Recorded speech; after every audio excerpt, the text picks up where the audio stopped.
क्या आपने कभी सोचा कि हम जो दुनिया में इतना सब कुछ देख पा रहे हैं, यह जीवन आया कहाँ से? कभी आपके मन में सवाल तो आया होगा, हम शुरू से ही ऐसे थे या ये हमें वरदान में मिला? इसका जवाब है नहीं। जीवन आपके लिए ही नहीं, इस पूरी गैलेक्सी का एक रहस्य है। ये इंसान आज जो इतनी तरक्की अपनी बुद्धि क्षमता से कर पा रहा है, ये खरबों करोड़ सालों का विकास है। लेकिन सवाल यह भी उठता है कि ये जो जीवन है कहीं बाहर से आया या फिर यह पृथ्वी पर ही पनपा? और इतना सब कुछ हुआ कैसे?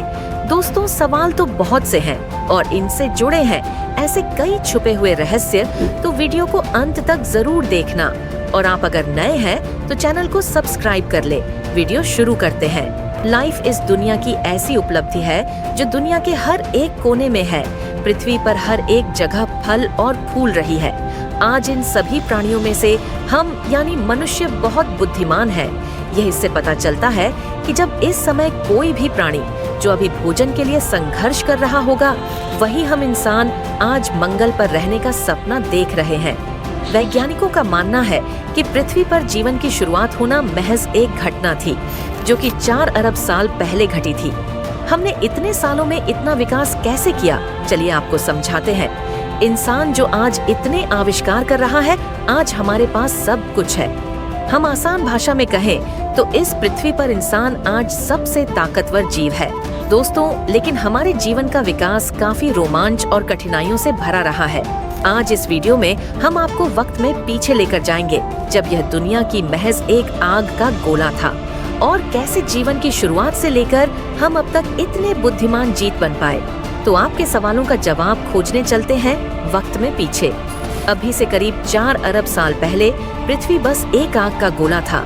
हर जगह बस गर्म लावा था। चारों तरफ गैस और मिट्टी के बादलों ने पृथ्वी को चारों ओर से ढक रखा था। इसे ऐसे देखकर ऐसा लग तो नहीं रहा था कि यहाँ कभी आगे जाकर इतने विकसित जीव होंगे। वैज्ञानिकों के द्वारा इस समय पृथ्वी पर जीवन के बीज का जन्म हुआ। अब ये जीवन आया कहाँ से? इसका जवाब तो अभी वैज्ञानिक के पास नहीं है। कुछ वैज्ञानिक मानते हैं कि जीवन किसी उल्का पिंड के साथ कहीं गैलेक्सी से आया था, और कुछ मानते हैं कि जीवन पृथ्वी पर पानी में अलग अलग रसायनों के मिलने से अपने आप ही पैदा हुआ था। लेकिन थियरीज की माने तो इस जीवन के बीच में पृथ्वी के पानी में सिंगल सेल के रूप में जन्म लिया था, और हमारी माइथोलॉजी के अनुसार सबसे पहले भी पानी में ही हुआ था। यह सिंगल शैल ही पहला हमारा पूर्वज है, और उस समय पृथ्वी पर जीवन का सबसे पहले बीज इस शैल में डीएनए के रूप में कोड और जानकारियां थी। इस शैल में जीन्स इस जानकारी को बाहर भेज सकते थे। लगभग 40 करोड़ साल तक जीवन इन्हीं सेल्स में बना रहा। अभी से करीब 3.5 अरब साल पहले इस सेल ने खुद के जैसे हूबहू दिखने वाले सेल बनाना शुरू कर दिया और खुद की ढेर सारी कॉपी बना डाली। ये एक अनोखी घटना थी। सेल्स के कॉपी बनाने से जीवन बस विकास की ओर बढ़ने लगा था। ये सेल एक नई जीन्स और जानकारी को बनाने लगे थे। अगर यह सेल्स ऐसा ना करते तो जीवन कभी शुरू ही नहीं होता। 2 अरब साल तक ऐसा ही चलता रहा। पुराने सेल्स नई सेल्स को बना रहे थे, जिससे उनकी इंफॉर्मेशन नए सेल्स के जीन्स में और ज्यादा डेवलप हो रही थी। फिर एक बार एक घटना घटी जब सेल्स ने आपस में जुड़कर एक नए सेल्स का निर्माण करना शुरू कर दिया, जिससे उन दोनों के जीन्स की इंफॉर्मेशन कंबाइंड होकर अपने ही जैसे परफेक्ट सेल बनाने लगे। जिन सेल्स में अब एक नहीं 2 तरह की इंफॉर्मेशन थी। इसके बाद ऐसा ही होता रहा। इन सेल्स में म्यूटेशन होने लगे, जिससे मल्टी सेल्यूलर ऑर्गन्स पनपने लगा।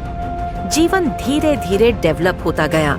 जीन्स इंफॉर्मेशन ट्रांसफर से ये और भी ज्यादा विकसित होते गए, जिस वजह से पानी में नए प्रकार की जंतु बन गए, जिनमें से एक प्रजाति के जीव हमारे पूर्वज थे। पानी में बस 3 इंच लंबे वाटर वॉर्म, जो कि अभी पूरी तरह से अंधे हैं और इन्हें प्रकाश को देखने की जरूरत अभी तक नहीं लगी, जिस वजह से प्रकृति ने इन्हें देखने के लिए आंखें नहीं दी। लेकिन अब समय आ चुका था अपने आप को खतरे से बचने के लिए इन्हें आंखों को विकसित करना है। ऐसा करने में इन्हें 2 करोड़ साल का समय लगा, जिससे ऐसे सेल्स बन पाए जिससे ये प्रकाश को देख पाए। अब यह पहली बार इस रंगीन दुनिया को देख पा रहे थे, क्योंकि अब हमारे पूर्वजों की आंखें बन चुकी थीं।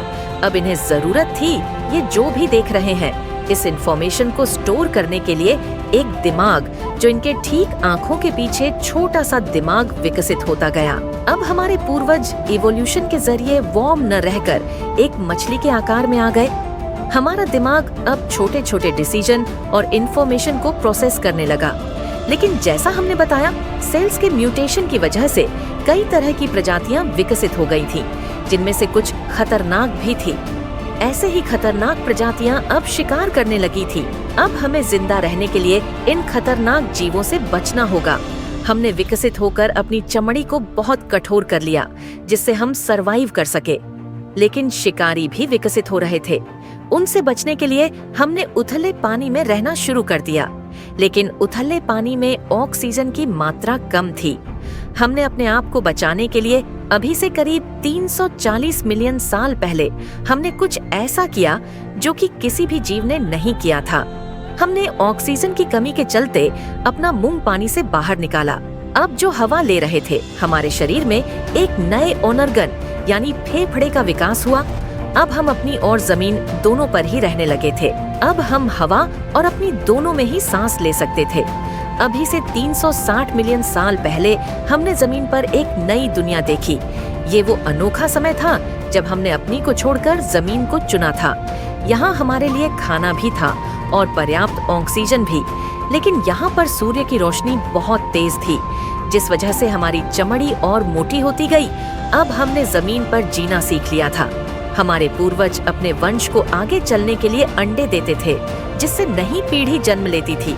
और इस नई दुनिया की इंफॉर्मेशन को स्टोर करने के लिए दिमाग और ज्यादा विकसित हो रहा था। लेकिन इस जमीन पर हम अकेले नहीं थे। यहाँ भी बहुत से जीव मौजूद थे, जिनसे हमें अपने भोजन के लिए लड़ाई करनी पड़ी।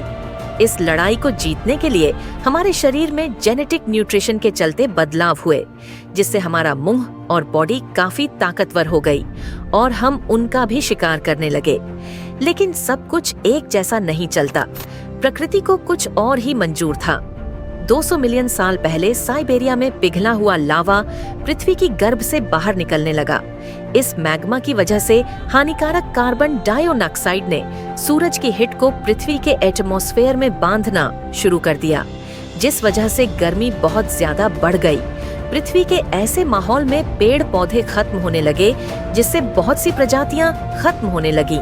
और देखते ही देखते पृथ्वी की 85% प्रजाति खत्म हो गई। बची हुई 5% प्रजाति में हमारे पूर्वज भी थे और कुछ प्रजातियां भी, जो कि आगे चलकर डायनासोर बनने वाले थे। धीरे धीरे पृथ्वी पर सब कुछ ठीक हुआ। अब हम एक बिल्ली की तरह दिखते थे। अब अपने शरीर को घसीटकर नहीं चलते, बल्कि अपने पैरों से ही आगे बढ़ते हैं। हमने प्रकृति की बहुत सी मार खाई है, तब जाकर हम इतने विकसित हो पाए। लेकिन हम अकेले नहीं हैं। कोई और भी है जिसका विकास ऐसे हुआ है कि उसकी अब इस धरती पर हुकूमत चलती है। ये है डायनासोर। अब इनका ही जमाना है। अब अगर हमें इस धरती पर जिंदा रहना है तो हमें इनसे बचना होगा। डायनासोर का विकास हमारे मुकाबले बहुत ही तेजी से हुआ है। फिर इनसे बचने के लिए हमें कुछ ऐसा करना था जिससे हम इनके शिकार न बन पाए, जिस वजह से हमारा साइज और ज्यादा छोटा होता गया। हम एक छछूंदर की तरह दिखने लगे। अब हम जमीन के अंदर बिल बनाकर रहने लगे। हमारे शरीर पर घने बाल थे, तो जब भी हमें सर्दी लगती तो हमारे बाल खड़े हो जाते हैं, जिससे हवा हमारे बाल में ही कैद हो जाती, जो इंसुलेशन का काम करती थी और हमें ठंड से बचाती थी। आपने यह देखा होगा कि ठंड लगने पर हमारे रोंगटे आज भी खड़े हो जाते हैं, हालांकि अब हमें जरूरत नहीं पड़ती। इसी वजह से आज हमारी बॉडी में बाल कम होते जा रहे हैं। खैर, उस टाइम पर हमें काफी चौकन्ना रहना पड़ता था। उनके देखने से पहले हमें रिएक्ट करने की जरूरत थी, जिस वजह से हमारी इंद्रियां और ज्यादा तेज होती गई। हमारे देखने, सुनने और महसूस करने की क्षमता बहुत ज्यादा बढ़ गई थी। हमारा दिमाग भी और ज्यादा बढ़ रहा था। दोस्तों, हम इंसानों के लिए अगर बीते समय में कुछ भी अच्छा हुआ है तो वह है डायनासोर। उन्हीं की वजह से आज हमारे पास एक तेज दिमाग और पावरफुल सेंसेस है। हम पृथ्वी के माहौल के हिसाब से ढलते गए, लेकिन पृथ्वी का बदलाव यही नहीं रुका। अफ्रीका और अरेबियन टेक्टोनिक प्लेट खींचने लगी, जिससे ईस्ट अफ्रीकन रिफ्ट वैली का निर्माण हुआ और इसके किनारे पर 3,500 किलोमीटर लंबी पर्वतमालाएं बनी। कभी इंडियन ओशियन से लाकर बादल पानी बरसाते थे, लेकिन उन बादलों को यह पहाड़ रोक रहे थे, जिस वजह से अफ्रीका के उस इलाके में सूखा पड़ने लगा। सारे संसाधन खत्म होने लगे, लेकिन हमारे पूर्वज अफ्रीका के उसी हिस्से में फंसे थे। अब हमने खुद को बचाने के लिए हमने भूख के चलते पेड़ को छोड़ने का फैसला लिया। अभी से लगभग 4.4 मिलियन साल पहले हम पेड़ों से उतरकर नीचे जमीन पर भोजन की तलाश में निकले। अभी हम 4 फीट लंबे थे और हमारा दिमाग एक संतरे के जितना था। अब जो भी पेड़ मौजूद थे वो काफी दूर दूर थे, जिस वजह से हमने ऐसा किया। अब हम धीरे धीरे 2 पैरों पर चलना सीख गए, जिस वजह से अब हमारे दोनों हाथ आजाद थे। अब हम नीचे खड़े होकर पेड़ से फल तोड़ लेते थे, जिस वजह से हमारी ऊर्जा इस्तेमाल नहीं हो रही थी। आने वाले 1.2 मिलियन सालों तक हमारा क्रमिक विकास होता रहा और हमारा शरीर इस तरह से विकसित हुआ कि हम 2 पैरों पर और तेज भागने लगे और हम आसानी से खाना पानी खोजने लगे।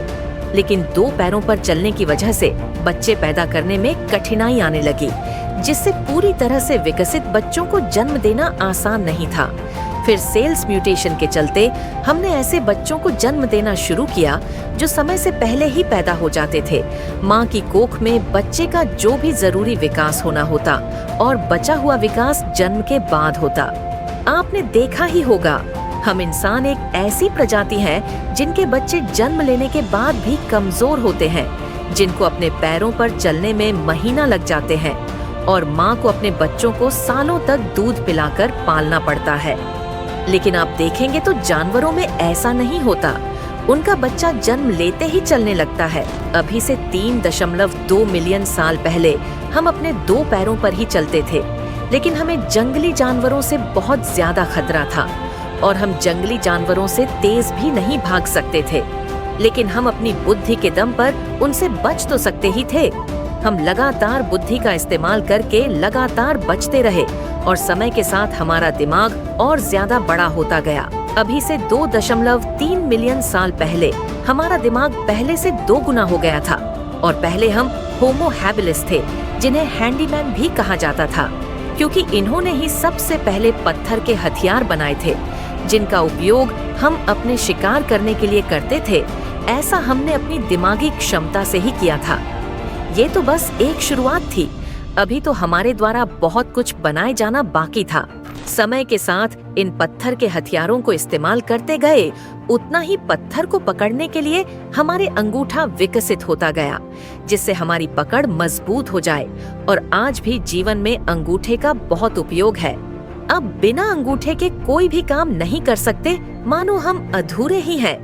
क्रमिक विकास चलता रहा और आज से 1.8 मिलियन साल पहले हम होमो इरेक्टस बने। अब हम हंटर बन चुके थे। हम खुद ही शिकार करते थे। हम साथ मिलकर शिकार करते हैं और साथ मिलकर ही कहते हैं। फिर एक दिन आसमान में बिजली की वजह से जंगल में आग लगी, जिसमें कई जीव मारे गए, लेकिन यह हमें ठंड से बचा रही थी। और जो जीव आग में जल के मारे थे, हमने पहली बार पका हुआ मांस खाया, जो कि हमें बड़ा ही अच्छा लगा, जो कि पचाने में भी आसान था और चबाने में भी। हम अपने आप को जलाना सीखा।